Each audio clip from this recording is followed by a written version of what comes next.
गोंदिया जिले के आमगांव तहसील की जनता ने एक मांगों को लेकर भव्य धड़क मोर्चा निकालते हुए तहसील ऑफिस पहुंची, जहां बड़ी मात्रा में 8 ग्राम पंचायत व आमगांव नगर पंचायत के लोग शामिल हुए। न्यूज नेशन 81 चैनल ने 3 जुलाई को नगर परिषद आमगांव और महाराष्ट्र शासन के खिलाफ अध्यादेश की न्यूज चलाई थी, जिसका नतीजा आज देखने को मिला और 8 ग्राम पंचायत को आमगांव नगर परिषद से मुक्त किया गया। आमगांव तहसील की जनता ने किसी भी शासन की योजनाओं का लाभ न मिलने का आप नगर परिषद आमगांव ऊपर लगाए। योजनाओं में जैसे कि प्रधानमंत्री घरकुल आवास योजना, पानी पुनर्भठा योजना और किसान कर्ज माफी का मुद्दा महाराष्ट्र में जोरों से गरमाया हुआ है, जहां बीजेपी, शिवसेना, राष्ट्रवादी कांग्रेस मिलकर महायुति की सरकार बनी हुई है और कांग्रेस ने इस मायावती सरकार को चारों ओर से घेर रखा है।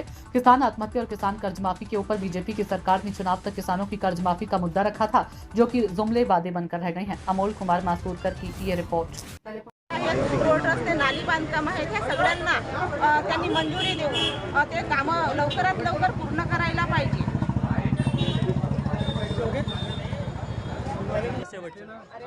या सन्माननीय अमरभाऊ वराडे जी ये करायला थोडा स्टेटमेंट द्या 2 मिनिट। सरकारने ग्रामपंचायत बहाल केलेली होती, मार्च महिन्यामध्ये बहाल झालेली होती ग्रामपंचायत, परंतु अद्यापही 4 महिने लोटून गेले तरीही ग्रामपंचायत त्यांनी बहाल केलेली नाही आणि लोकांना या गोष्टीसाठी खूप कामामध्ये अडचणी येत आहेत।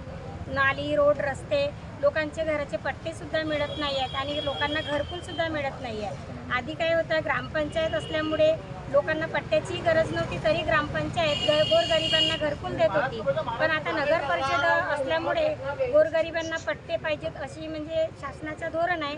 पण आता जर ग्रामपंचायत बहाल झाली तर त्यांनी आमची ग्रामपंचायत आम्हाला वापस करावे, कारण की आमच्या गोरगरिबांना घरकुल सुद्धा मिळू शकते त्याच्यामध्ये आणि रोड, रस्ते, नाली हे सर्व कामं होऊ शकतात। ओके फुलांजी भालेकर, सन्माननीय भूमेजी शेंडे आणि मंचावर बसलेल्या सर्व मान्यवरांच्या प्रमुख उपस्थितीमध्ये हा धडक मोर्चा काढण्यात आलेला आहे।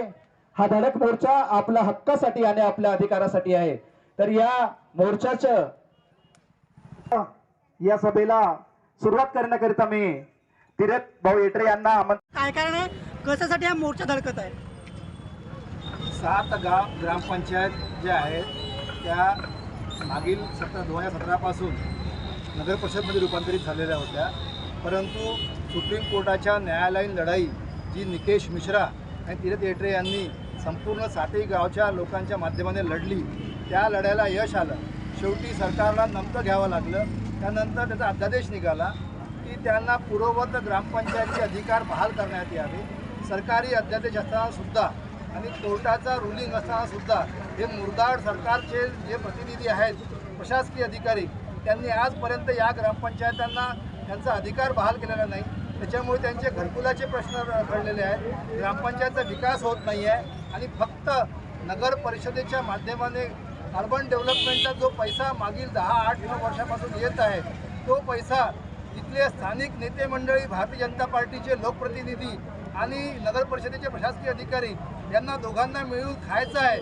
लोक गप्प आहेत, त्याचा नाजायज फायदा हे लोक उचलून आलेले आहेत, परंतु आता पाणी डोक्याच्या वरती गेलेलं आहे। लोकांनी एल्गार पुकारलेला आहे।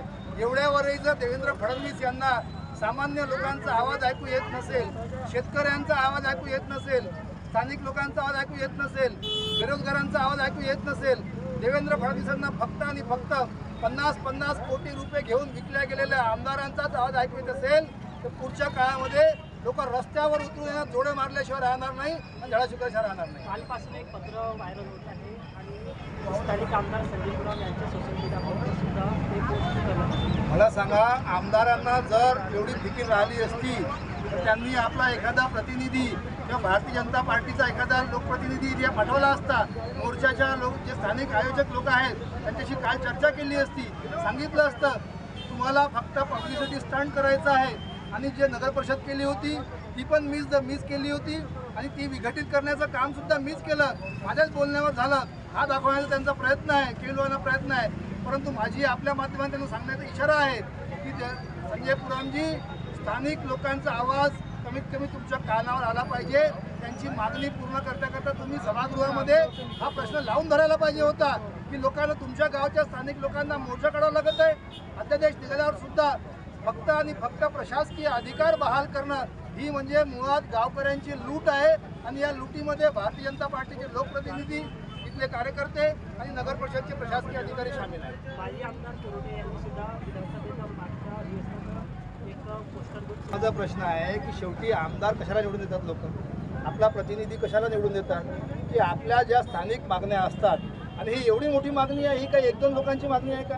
आज जवळपास 25-50 हजार लोकांचा प्रश्न आहे.